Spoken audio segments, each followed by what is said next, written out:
Shalom, horas untuk kita semua. Kiranya kita semua dalam sukacita yang penuh. Jumpa lagi hari ini dengan saya, Pendeta John Albert Hasatan Simanjuntak dari HKBP Waru. Kiranya saya mendoakan kita semua dalam damai sejahtera dan sukacita. Mari kita berdoa. Damai sejahtera Allah yang melampaui segala akal, itulah yang memelihara hati dan pikiran saudara-saudara sekalian dalam Kristus Yesus Tuhan kita. Amin. Hari ini Senin 15 September 2025, firman Tuhan menyapa kita dari 2 Korintus pasal yang ke-6 ayat yang kedua. Demikianlah firman Tuhan. Sebab Allah berfirman, pada waktu aku berkenan, aku akan mendengarkan engkau. Dan pada hari aku menyelamatkan, aku akan menolong engkau. Sesungguhnya waktu ini adalah waktu perkenaan itu. Sesungguhnya hari ini adalah hari penyelamatan itu. Demikianlah firman Tuhan. Bapak Ibu remaja Napasobulung dan juga adik-adik sekolah minggu yang terkasih dalam Yesus Kristus, apakah seorang pemberita firman bisa dipisahkan dari pemberitaannya? Apakah seorang pengkhotbah bisa dilepaskan dari khotbahnya?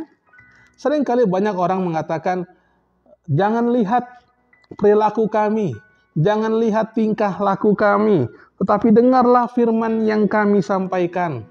Itulah firman Tuhan yang kami sampaikan. Benarkah demikian? Terkadang banyak kemudian mereka mengatakan kami ini hanyalah sebagai saluran. Jadi hanya sebagai saluran, lalu firman itu seperti air yang mengalir dalam saluran air itu. Dan ini bukankah sama juga dengan begini?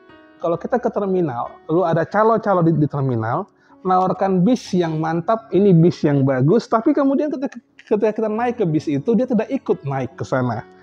Nah, sebenarnya sang pemberita firman tidak bisa dipisahkan dari pemberitaannya. Seorang pengkhotbah juga tidak bisa dilepaskan dari khotbahnya. Firman Tuhan itu harus dihidupi dulu oleh sang pemberita firman.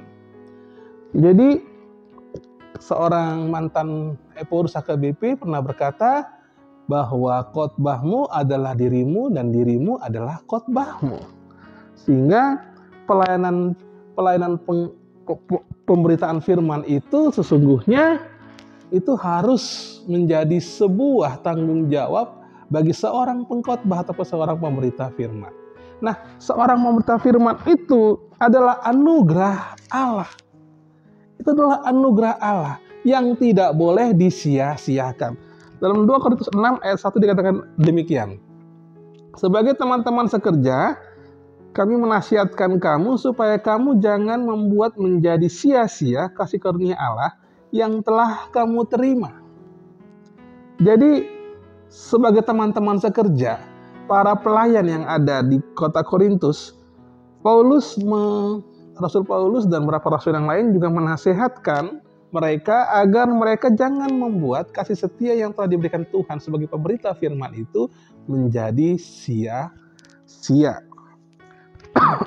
Sehingga dikatakan bahwa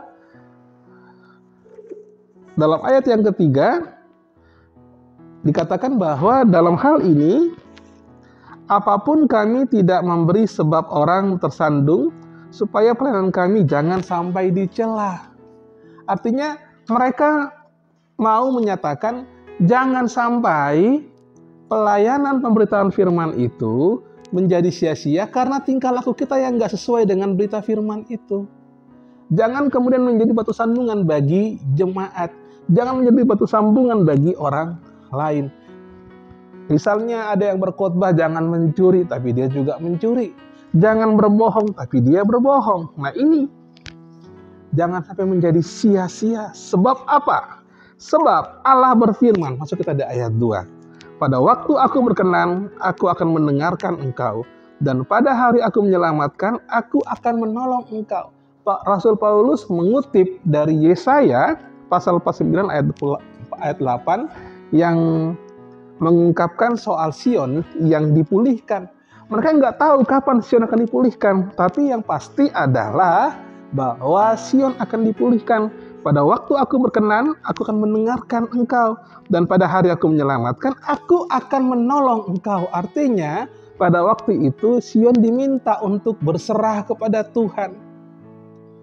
Nah, sama dengan pemberita firman. Artinya pemberita firman juga harus siap dan harus berserah kepada Tuhan.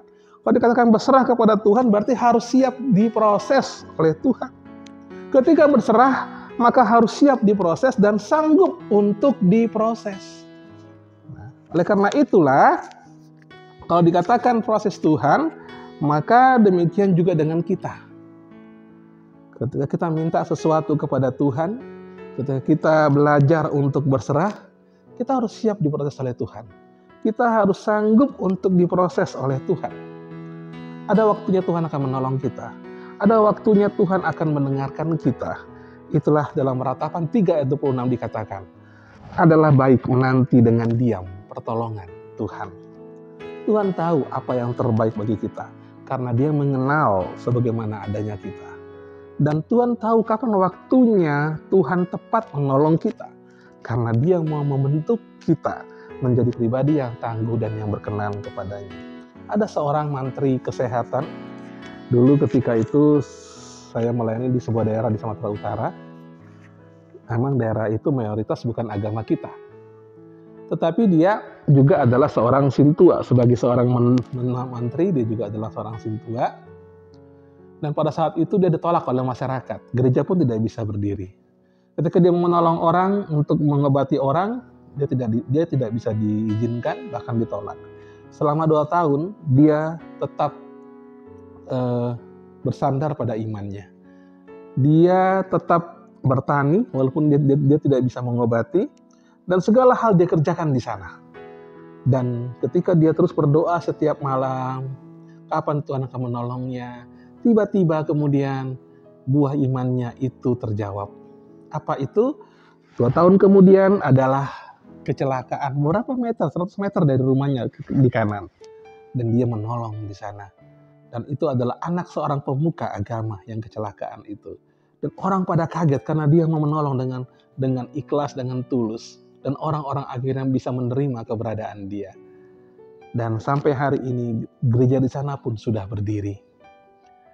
Yang menjadi proses Tuhan adalah ketabahannya, kekuatan imannya untuk bertahan dalam imannya. Pada saat itu banyak orang, udahlah daripada kamu nggak kerja, daripada kamu nganggur, udah masuk aja lah agama kami. Tapi dia tetap bertahan.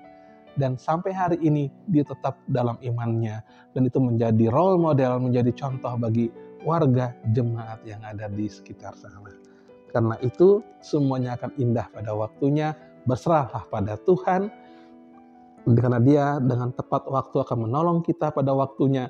Dan dia pasti akan menemani kita, menyertai kita, dan membentuk kita sesuai dengan prosesnya sendiri. Amin. Mari kita berdoa.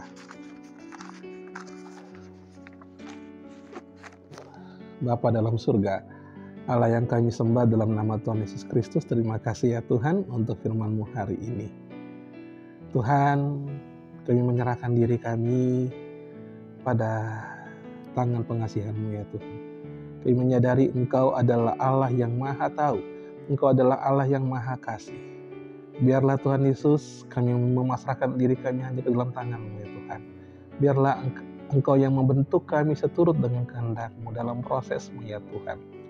Kami tahu bahwa Tuhan ketika membentuk kami bukan untuk sesuatu yang jahat, tetapi adalah untuk sesuatu yang baik.